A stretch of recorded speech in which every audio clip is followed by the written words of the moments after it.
last year, alhamdulillah, Allah subhanahu wa ta'ala gave us the honor and the privilege to perform Hajj. And then from Hajj, from there, we flew over to Jordan. So when we reached Amman, Jordan, we went there with the intention of going in to Palestine. So from there, we jump onto a bus and we head in. And as you get to the borders, you see the Israeli flag stands extremely high. And subhanAllah, automatically, your heart starts to beat. You know, because hearing is not like seeing. So you enter this place and you go through this whirlpool of emotions. Some of it is anger, some of it is fear, some of it is frustration. So you get to the borders, and keep in mind, you're an Australian, you got an Australian passport, and you get there, and wallahi, from as soon as you see them for the first time, it's like something enters the heart. It's like a poison enters the system. And from as soon as you make contact with them, no smiles, no welcomes, no nothing whatsoever, you're automatically made to feel like an outcast. So you get to the border there, they take you off the bus, you walk in, and you sit for an hour, 2, 3, 4, 5, 6, 7, 8, and you haven't been questioned yet. You're an Australian that wants to go in, and you haven't been questioned yet. And as you sit and you watch, you'll see a Palestinian citizen, an old senior man, a man who we might call Ammar or Hajj, or an old man, at least at the age of 70, 75 years of age. And you see a young Israeli soldier, a female, maybe about 18 years old, 19 years old, talking down at him, giving him orders. Wallah al-Azim, like he's an animal. Like he has no value, no worth, nothing whatsoever. Talking down at him, full if you could call it talking, it was more like barking, right? And you feel it, Wallah al-Azim, you feel it. And you sit there and you bite your tongue. And this is a Palestinian. This is an old man who is supposed to be receiving some sort of respect, and he's been spoken down at by a little 18-year-old. Anyway, so you sit there, and then eventually they call your name, and then a young lady, and don't think it's a coincidence that they're ladies. It's not a coincidence that they're ladies. Then a young lady will come over, she calls you out, and then you got to follow her. You walk into the room, you sit down. Who are you? Why are you here? And then she starts to ask, why have you come to Palestine? And what, sorry, they call it Israel. But why are you here? What business do you want from here? Why do you choose to come here? Why didn't you just go straight home? Full on. And this can carry on. She'll talk to you for about half an hour, then she'll tell you to go back, and then you sit an hour, 2 hours, 3 hours, then she'll come back, she'll call you back out, she'll ask you the same questions again, then she'll send you back, then you sit down for an hour, 2 hours, and then and then someone else will come and call you out, and then they'll also ask you the same questions, then you'll go back, and then you sit for an hour and for 2 hours, until eventually you lose whatever love and whatever desire you had to go in is lost. And then they tell you come in. That's if they tell you come in. And then from as soon as you walk in, you can feel the oppression. You travel on their roads, and for kilometers on end, concrete high walls for kilometers and kilometers and kilometers separating. And then when you reach their suburbs, the concrete walls, they start to have paint and artwork so that it doesn't look as intimidating. And then you get there, and then you want to enter the Quds, the holy mosque, and it's surrounded by Israeli soldiers.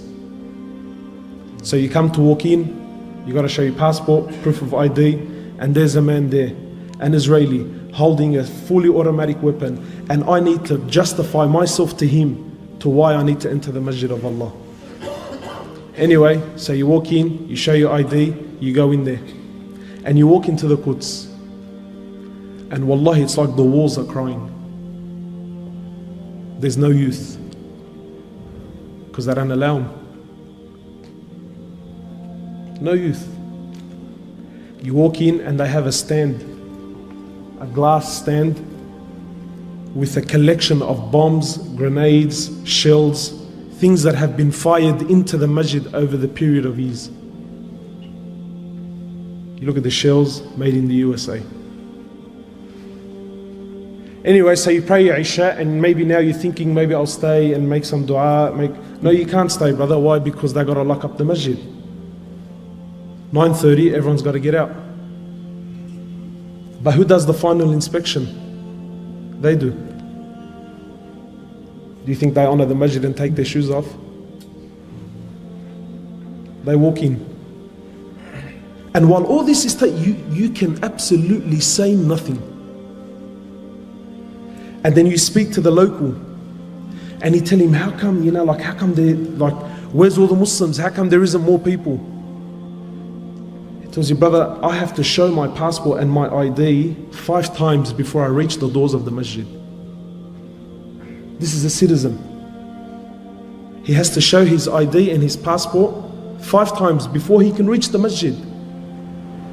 And if he forgets it, so let's just say he's forgotten, right?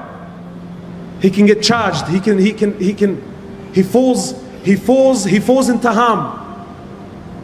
You imagine in this country, you cannot you cannot travel from Lakemba to say Lakemba to Darwich.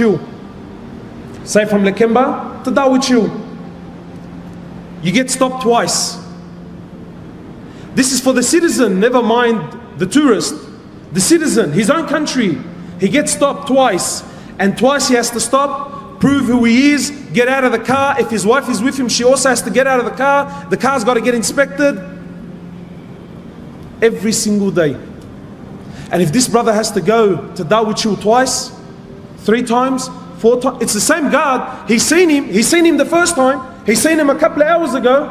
Him, his wife, his kids have to get out of the car and they have to inspect. But it gets worse. It gets worse. So we're traveling along the highway and you see this beautiful land of Palestine.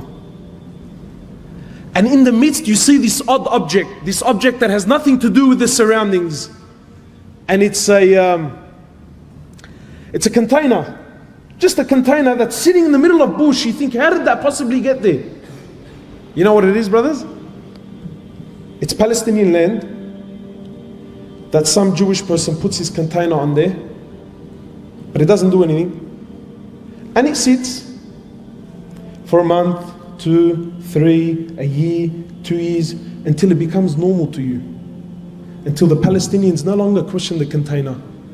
And then what does he do? He builds a house there.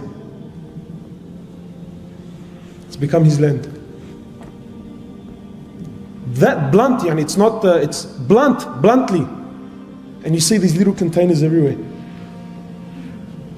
And you see these little containers everywhere.